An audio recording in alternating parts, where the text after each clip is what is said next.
en la tierra de Uz, vivía un hombre llamado Job. Era un hombre recto e íntegro, que temía a Dios y se apartaba del mal. Tenía una familia numerosa, con 7 hijos y 3 hijas, y poseía una fortuna inmensa: 7,000 ovejas, 3,000 camellos, 500 yuntas de bueyes, 500 asnas y una gran servidumbre. Era, sin duda, el hombre más importante de todo el Oriente.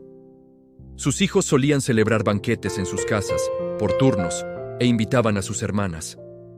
Cuando terminaban los días de fiesta, Job los llamaba para purificarlos.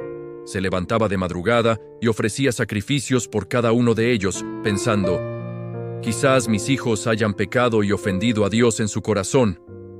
Así hacía Job siempre. Un día, los ángeles se presentaron ante Dios y entre ellos vino también Satanás. Dios le preguntó a Satanás: ¿de dónde vienes? Él respondió: de rondar la tierra y recorrerla. Entonces Dios le dijo: ¿te has fijado en mi siervo Job?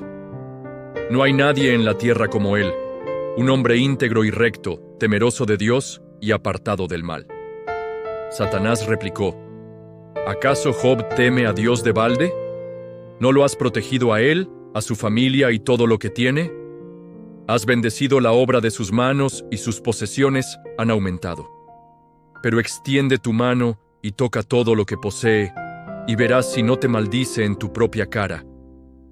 Dios le dijo a Satanás: muy bien, todo lo que tiene está en tu poder, pero no pongas una mano sobre él. Y Satanás se retiró de la presencia de Dios. La tragedia no tardó en llegar. Un día, mientras los hijos de Job comían y bebían en casa del hermano mayor, un mensajero llegó corriendo y le dijo a Job: los bueyes estaban arando y las asnas pastando cerca, cuando de repente nos atacaron los sabeos y se los llevaron. Mataron a los criados a filo de espada, y solo yo pude escapar para contártelo. Mientras aún hablaba, llegó otro mensajero diciendo: cayó fuego del cielo y quemó a las ovejas y a los pastores. Solo yo escapé. No había terminado de hablar cuando un tercer mensajero apareció. Los caldeos formaron 3 escuadrones, atacaron los camellos y se los llevaron. Mataron a los criados y solo yo pude escapar. Y mientras este último hablaba, llegó un cuarto mensajero con la peor noticia. Tus hijos e hijas estaban celebrando en casa de su hermano mayor, cuando un fuerte viento del desierto azotó la casa, se derrumbó sobre ellos y todos murieron. Solo yo he escapado para decírtelo. Al oír todo esto, Job se levantó, rasgó su manto, se rasuró la cabeza y se postró en tierra en señal de adoración. Y dijo: desnudo salí del vientre de mi madre, y desnudo volveré. Dios me lo dio, y Dios me lo quitó. Bendito sea el nombre de Dios. En todo esto, Job no pecó ni le atribuyó a Dios despropósito alguno. Otro día, los ángeles volvieron a presentarse ante Dios y Satanás entre ellos.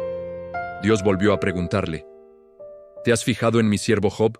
Aún mantiene su integridad, a pesar de que me incitaste contra él para arruinarlo sin motivo. Satanás respondió: piel por piel. Todo lo que el hombre tiene lo dará por su vida. Pero extiende tu mano y toca sus huesos y su carne, y verás si no te maldice en tu cara. Dios le dijo a Satanás: muy bien, él está en tus manos, pero respeta su vida. Satanás se fue y afligió a Job con unas llagas malignas que le cubrían desde la planta del pie hasta la coronilla. Job se sentó en medio de la ceniza y se rascaba con un trozo de teja. Su esposa le dijo: ¿todavía mantienes tu integridad? Maldice a Dios y muérete. Pero Job le respondió: hablas como una necia. ¿Recibiremos de Dios el bien y no recibiremos también el mal? En todo esto, Job no pecó con sus labios. 3 amigos de Job, Elifaz, Bildad y Zofar, se enteraron de su desgracia y acordaron ir a consolarlo. Cuando lo vieron de lejos, apenas podían reconocerlo. Lloraron a gritos, rasgaron sus ropas y echaron polvo sobre sus cabezas. Luego, se sentaron en el suelo con él durante 7 días y 7 noches. Nadie le decía una palabra, porque veían que su dolor era inmenso. Finalmente, Job rompió el silencio y maldijo el día en que nació. ¿Por qué no morí al nacer?, clamaba. Aquí comenzó un largo y profundo debate entre Job y sus amigos. Ellos, con la mejor de las intenciones, intentaron explicarle que su sufrimiento debía ser un castigo por algún pecado oculto. Elifaz le dijo: «Piensa, qué inocente ha perecido. Los que harán iniquidad y siembran maldad, eso mismo cosechan». Bildad insistió: «Dios no rechaza al hombre íntegro, ni sostiene la mano de los malvados. Si tus hijos pecaron contra él, él los castigó». Y Zofar fue aún más duro: «Si tuvieras el corazón dispuesto y extendieras tus manos hacia él, y alejaras la iniquidad de tu vida, entonces podrías levantar tu rostro sin mancha». Pero Job defendía su inocencia. No entendía por qué le ocurría todo aquello. Se sentía abandonado por Dios, un blanco para sus flechas. Les decía a sus amigos: «Consoladores molestos sois todos vosotros. Mis ojos están cansados de llorar, pero mis argumentos se elevan a Dios. Sé que mi Redentor vive, y que al final se levantará sobre el polvo, y después de deshecha esta mi piel, en mi carne he de ver a Dios». Job anhelaba un mediador, alguien que pudiera argumentar su caso ante el Todopoderoso. Su fe era puesta a prueba hasta el límite, pero nunca, ni por un momento, maldijo a Dios. Después de que los tres amigos terminaron de hablar, apareció un joven llamado Eliú, que había estado escuchando en silencio. Enojado por la justificación propia de Job y por la incapacidad de sus amigos para responderle, Eliú tomó la palabra. Argumentó que el sufrimiento no siempre es un castigo, sino que también puede ser una forma en que Dios disciplina, enseña y purifica a las personas. Dijo que Dios es más grande de lo que podemos comprender y que sus caminos son justos, aunque no los entendamos. Cuando Eliú terminó, Dios mismo respondió a Job desde un torbellino. No le explicó la razón de su sufrimiento, ni le habló de la apuesta con Satanás. En cambio, le hizo una serie de preguntas que demostraban su soberanía y poder sobre toda la creación. ¿Dónde estabas tú cuando yo fundaba la tierra? ¿Quién encerró con puertas el mar? ¿Has mandado tú a la mañana en tus días? ¿Has visto los tesoros de la nieve? Pregunta tras pregunta. Dios le mostró a Job la inmensidad de su sabiduría y la pequeñez del entendimiento humano. Job, abrumado y humillado ante la majestuosidad de su Creador, finalmente comprendió. Respondió a Dios: «De oídas te había oído, mas ahora mis ojos te ven. Por tanto, me aborrezco y me arrepiento en polvo y ceniza». Job reconoció que no le correspondía cuestionar los designios de Dios. Su fe ya no se basaba en la prosperidad o la ausencia de dolor, sino en la confianza absoluta en la soberanía y bondad de Dios, incluso en medio del misterio. Después de esto, Dios reprendió a los tres amigos de Job por no haber hablado de él con rectitud, como sí lo había hecho su siervo Job.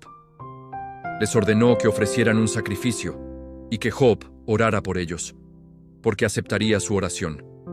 Y la historia de Job termina con una restauración asombrosa. Dios bendijo los últimos años de Job más que los primeros.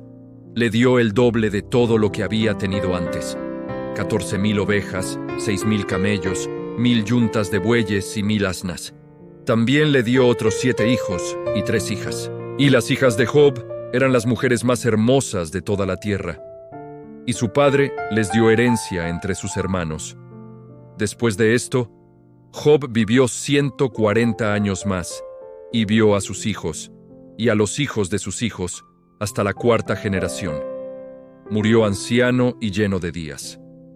La historia de Job nos enseña que el sufrimiento no siempre es un castigo, y que la fe verdadera persevera incluso cuando no entendemos los planes de Dios. Nos recuerda que, aunque enfrentemos pruebas devastadoras, podemos confiar en la soberanía y la bondad de un Dios que al final siempre restaura y bendice a quienes se mantienen fieles. Gracias por acompañarnos en este viaje a través de una de las historias más profundas de la Biblia. Si te ha gustado, no olvides darle like, suscribirte y activar la campanita para no perderte nuestro próximo video. Hasta pronto.